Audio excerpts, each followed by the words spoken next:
ত্রয়োদশ জাতীয় সংসদ নির্বাচনে ৬টি আসনে জয়লাভ করেছে এনসিপি।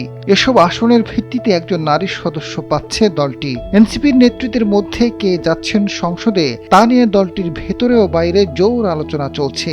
একটি আসনের জন্য বেশ কয়েকজন নেত্রী আলোচনায় রয়েছেন। এনসিপির সূত্র বলছে, সংরক্ষিত আসনের সাংসদ হিসেবে আলোচনায় আছেন নির্বাচন পরিচালনা কমিটির সেক্রেটারি মনিরা শারমিন।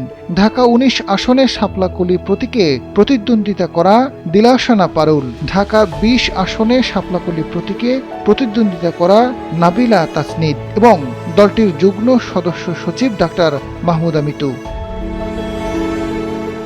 এদিকে নাম প্রকাশে অনিচ্ছুক দলটির কয়েকজন নেতা জানিয়েছেন, দলের পক্ষ থেকে সংসদে ডাক্তার মিতুকে পাঠানোর বিষয়টি গুরুত্বের সঙ্গে বিবেচনা করা হচ্ছে। এখন শুধু আনুষ্ঠানিক ঘোষণার অপেক্ষা। দলের শীর্ষ নেতৃত্ব ও সংসদে তার উপস্থিতিকে প্রয়োজনীয় মনে করছে। ডাক্তার মাহমুদা মিতু ঝালকাঠি ১ আসন থেকে শাপলাকলি প্রতীকে নির্বাচনে অংশ নেওয়ার কথা ছিল। পরে দলীয় সিদ্ধান্তে জোটের প্রার্থীকে সমর্থন দিয়ে সরে দাঁড়ান তিনি। সে সময় দলের শীর্ষ নেতৃত্ব তাকে সংরক্ষিত আসনে সংসদ সদস্য করার আশ্বাস দিয়েছেন বলে জানা গেছে। নির্বাচন প্রচারণাকালে সারা দেশে এনসিপি ও জামায়াতে ইসলামের বিভিন্ন জনসভা ও পথসভায় অংশ নিয়ে ব্যাপক আলোচনা আসেন ডাক্তার মিতু।